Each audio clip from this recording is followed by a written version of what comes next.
I'm asking again, how are you coping with this? I mean, it's pretty bad out there. It's pretty bad. It's a pretty bad day. London shock. British soldier hacked to death with a machete on London street as they chant Allahu Akbar. You have to see these pictures. I mean, why do you have to see them? So you know the danger you're in. So you understand what Rubio is trying to do to America. Rubio is trying to lie to you that it's a conservative immigration plan.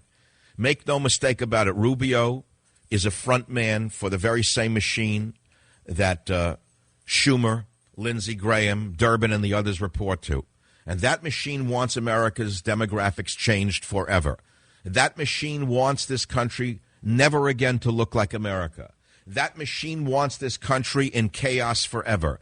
That machine wants this country in violence forever so it can control you, seize your guns, turn you into serfs, turn this into a third world hellhole. That is my horrible view of what they're trying to do to us with this disgusting lie called immigration reform. It is not reform. It is the very amnesty that we have all opposed and have feared ever since this gang took office.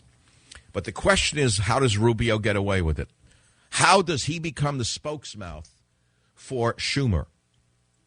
Moreover, how does Paul Hannity think that the people will tolerate his lies? I'm sorry, I try not to talk about other hosts as much as I can.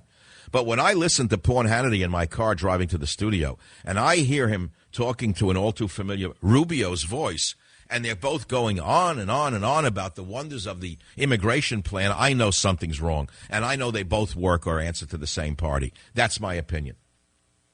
That's all. So how do you cope?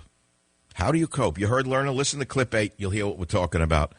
This is a woman who was called before Congress for targeting political conservatives, Tea Party members, whatever, illegally, unconstitutionally. Listen to what she said in clip 8.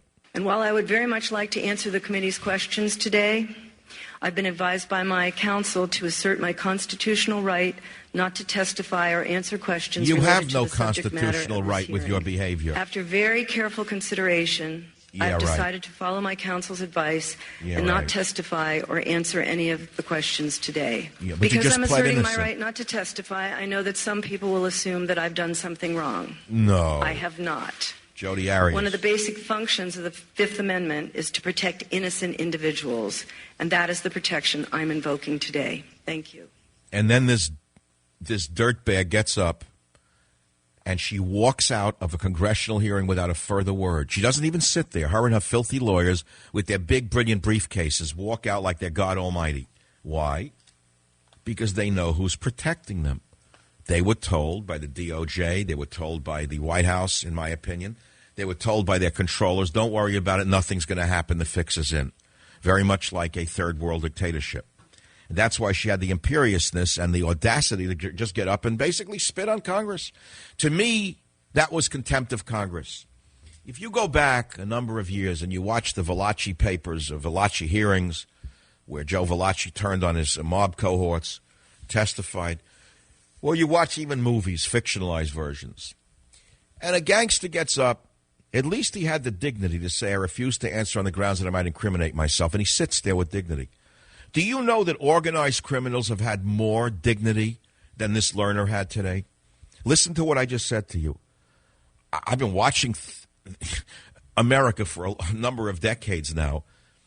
Organized criminals who took the Fifth Amendment or pled the Fifth Amendment did so with more dignity and more respect for Congress than this dirtbag did today. I'll be right back.